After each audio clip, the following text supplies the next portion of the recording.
Poultry মুরগিটা সচরাচর আনা হলে ওই দেশি মুরগি অহরহ আনা হয় না। আর আনবই বা কীভাবে? দেশি মুরগির যা দাম, তারপরে আরেকটা ব্যাপার আছে, বাজারে গেলে সোনালি আর দেশি একসাথে নিয়ে বসে অতটা চিনতেও পারি না কোনটা সোনালি কোনটা দেশি। একদম ওরা যেটা যেটা বলে সেই বিশ্বাসে আনতে হয়। তো এই যে ওর বাবা গেছিলো গ্রামের দিকে, সেখান থেকে দেশি মুরগি নিয়ে আসছে, একদম পাড়া থেকে কিনে নিয়ে আসছে, আর বাজার থেকে না। দেশি মুরগি পেয়ে আমাকে ফোন করছে, একটা দেশি মুরগি পাইছি, আনবো? আমি বলে নিয়ে আসো, যদি অরিজিনাল দেশি হয়। একদম অরিজিনাল দেশি।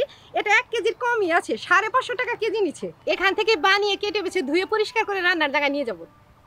আমার মেয়ে তো সব মুরগির চামড়া টামড়া খেতে পছন্দ করে, তারপরে খুব চেষ্টা করলাম চামড়াটা রাখার জন্য, কিন্তু প্রচুর পরিমাণে কাটা ফোর আছে, এটা রাখা যাবে না, রাখতে পারলাম না, চামড়া ফেলেই দিলাম। তাও লোম টোম ভরে আছে, এগুলোকে পরিষ্কার করে নিই।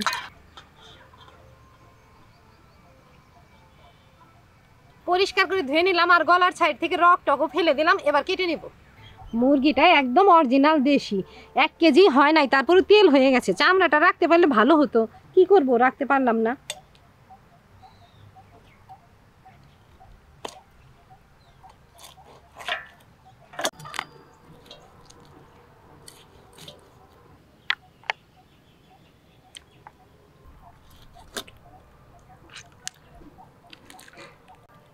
এভাবে টান দিয়ে ছিঁড়লে ওই চোরা হাড্ডিটা ঠিক মতো বেরিয়ে যায়।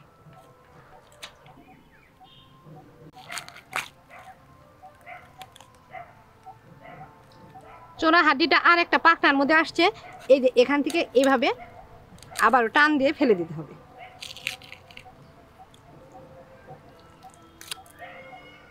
কি সুন্দরভাবে বেরিয়ে গেল। ছোটবেলা থেকে শুনে এসেছি চোরা হাড্ডি খেলে শরীরের মাংস ওই হাড্ডিতে চুরি করে নিয়ে যায়, তাই এটা ফেলে দিই। মুরগিটার ডিমের খাঁচা বসছে, এই যে কতগুলো ডিম হয়েছে। মেটের ভিতরে পিঠটা ঢুকে আছে, খুব সাবধানে ফেলে দিতে হবে, পিঠটা যাতে গলে না যায়, গলে গেলেই মেটেটা খেতে তেতো লাগবে।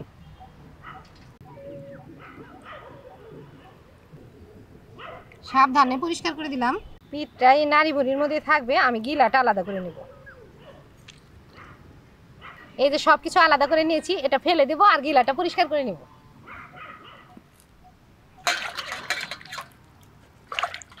সব কিছু ধুয়ে পাকলে কেটে নিলাম। এবার ছোট ছোট করে টুকরা করব। দেশি মুরগি ছোট করলেও ভালো লাগে। আগে খাঁচাটাই কেটে দিই, এভাবে 2 ভাগ করে নেব, তবে কাটতে সুবিধা হবে। এই সাবধানে কাটলাম, ডিমটা ছাড়ে নাই।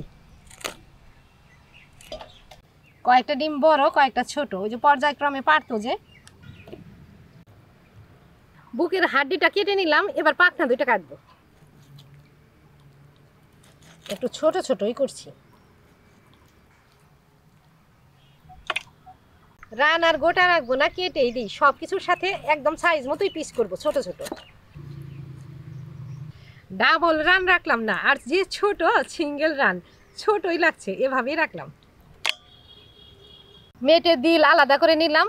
আমরা তো এটাকে বলতাম ছোটবেলা থেকে আত্মা, এখানে দিল বলে। দিলটাও মাছ বরাবর কেটে দিলাম, ভিতরে একটু নোংরা টোংরা থাকে।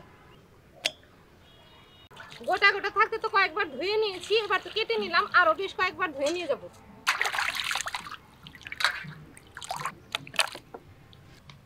ধুয়ে নিয়ে এলাম, ঢেকে রেখে মশলা টশলা গুছিয়ে নিই। আদা পেঁয়াজ রসুন সবকিছু নিয়ে এলাম, এগুলো বেছে কেটে আর কিছু বেটে নেব। আগে পেঁয়াজগুলো ছিলে নিচ্ছি।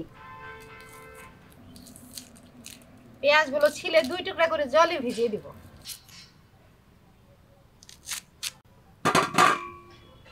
পেঁয়াজের উপর আগে জলটাই দিয়ে দিলাম।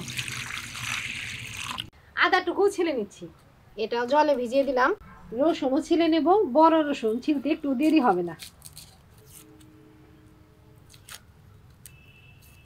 আদা পেঁয়াজ রসুন ছিলে নিলাম, ফোড়নের পেঁয়াজটুকু পড়লে তারপর বাকি মশলাটা বেটে নেব।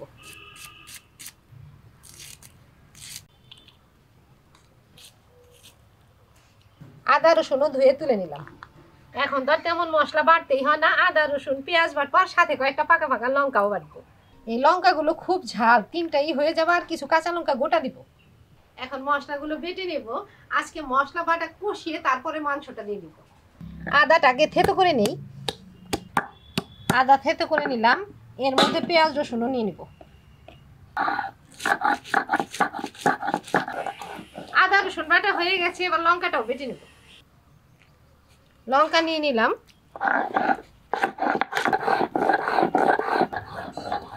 মশলা বাটা হয়ে গেল, এবার নামিয়ে রাখবো,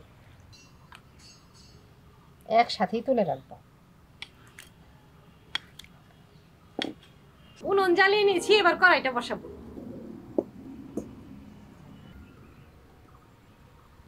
কড়াই গরম হয়ে গেছে, কড়াইতে সর্ষের তেল দেব। সর্ষের তেল দিয়ে দিলাম।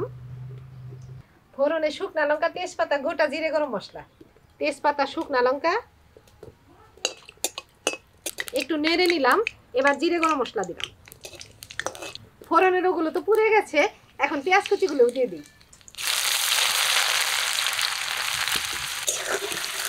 সবকিছুর সাথে পেঁয়াজটাও ভাজা ভাজা করে নিলাম।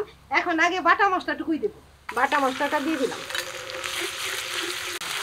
বাটা মশলার সাথে তেলের সাথে একটু নেড়ে দিচ্ছি, এতে করে কাঁচা গন্ধটা চলে যায়। এবার অন্যান্য মশলা দিচ্ছি, হলুদ গুঁড়ো, ধনে গুঁড়ো দিয়ে দিবি। অল্প জলে মশলাটা কষিয়ে নেব। কাঁচা পাকা ছোট সাইজের 2টা টমেটো নিয়েছি, এই দুটো কেটে দিয়ে দেবো। টমেটো কেটে নিলাম, এটাও কষানো মশলার উপরে দিয়ে দিই। দিয়ে দিলাম। টমেটোর উপরে দিব স্বাদ মতো নুন, নুনটাও দিয়ে দিলাম। এখন নেড়ে নেড়ে মশলাটা আরো ভালোভাবে কষিয়ে নেব। মশলা পুরোপুরি কষে গেছে, টমেটো অবশ্য গলেনি, মাংসের সাথেই গলে যাবে। মাংসগুলো তো ধুয়ে ঢেকে রেখেছি, এখন কড়াইতে কষানো মশলার উপরে দিয়ে দিব। একটু জল উঠে গেছে, জল থেকে ছেঁকে দিই। নেড়ে চেড়ে এখন মশলার সাথে মিশিয়ে দেবো। আগে মশলার সাথে কিছু সময় নেড়ে নেড়ে ভাজা ভাজা করে অল্প জল দিয়ে ঢেকে ঢেকে কষিয়ে নেব। ভাজা ভাজা করে নিলাম, এবার অল্প জল দিয়ে ঢেকে দেবো। টমেটোটা যদিও গলে গেছে, তারপরেও জল দিয়ে কষাতে হবে, দেশি মুরগি তো। ঢেকে দিলাম। বাড়িতে যদি কোনো উৎসব পার্বণ হতো বা সামনে কোনো উৎসব পার্বণের সম্ভাবনা থাকতো, তবে আমার ঠাকুমা বলতো এই সময় একটু পুষ্টিকর খাবার রান্না করে বাড়ির মহিলাদের খেতে হবে, কারণ সবার খাওয়া দাওয়ার দায়িত্ব, উৎসব পার্বণের কেনাকাটির দায়িত্ব সবকিছুই তো মহিলাদের সামনে দিতে হবে। তো সামনেই তো রমজান মাস, আজকে আমি রান্না করছি দেশি মুরগি পেঁপে দিয়ে। এই খাবারটা খেলে সবারই পুষ্টিও হবে, আর এমন পরিবেশে খেতেও ভালো লাগবে। ঠান্ডা গরমের সিজন চলছে, রাতে ঠান্ডা দিনে গরম, আর ফাল্গুন মাস পড়ে গেছে থেকে তো রোদ উঠছে সেই চৈত্র মাসের মতো দিনের বেলাতে। এই সময় পেঁপে খাওয়া খুব ভালো, সেদ্ধ, ডালে, মাছে, এমনকি মাংসে খাওয়াও ভালো। আমি তো আজকে দেশি মুরগির মধ্যে পেঁপেই দেবো, আলু টালু না দিয়ে। অনেকক্ষণ তো ঢেকে জাল করলাম, এবার একটু খুলে নেড়ে দিই। জল ঢেলে দিলাম।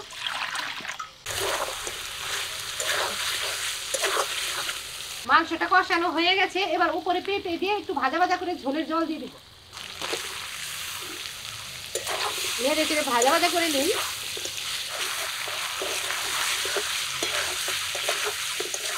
নেড়ে চেড়ে ভাজা ভাজা করে নিলাম, এখন ঝোলের জল দিব।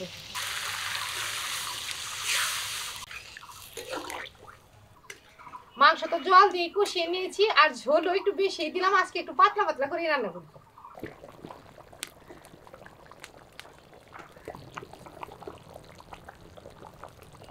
জল দেওয়ার পরে অনেকক্ষণ জাল করে নিলাম, ঝোলটা অনেকটাই কমে গেছে। এবার কয়েকটা কাঁচা লঙ্কা দিব। যদি মনে হয় ঝাল কম হয়েছে, তবে কাঁচা লঙ্কা ডলে খাওয়া যাবে। সব মশলার সাথে তো আমি জিরে বাটা দেইনি, এখন ভাজা জিরে গরম মশলা দিয়ে দিব। জিরেটা তো ভাজা, তাই গুঁড়োটা পরে দিচ্ছি। নেড়ে চেড়ে মিশিয়ে দিলাম। রান্না প্রায় হয়ে গেছে, পেঁপেটাও গলে গেছে।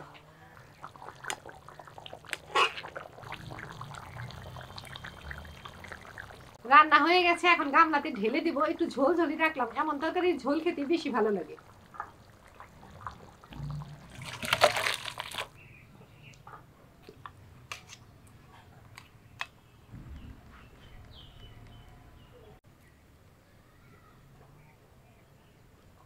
দেশি মুরগি তো অতটা আনা হয় না, মেয়েকে রানের পিসটাই দেই।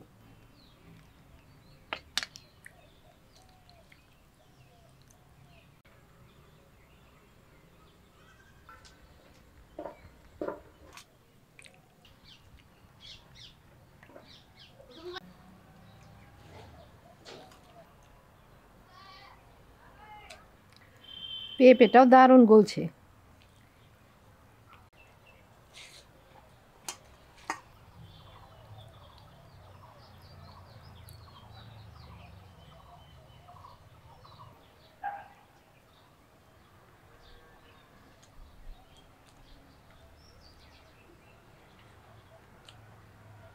মাংসর থেকে না আমার ঝোলটাই বেশি স্বাদ লাগছে। এমনিতে তো দেশি মুরগি, তার উপর আবার পেঁপের ঝোল, ও সেই স্বাদ।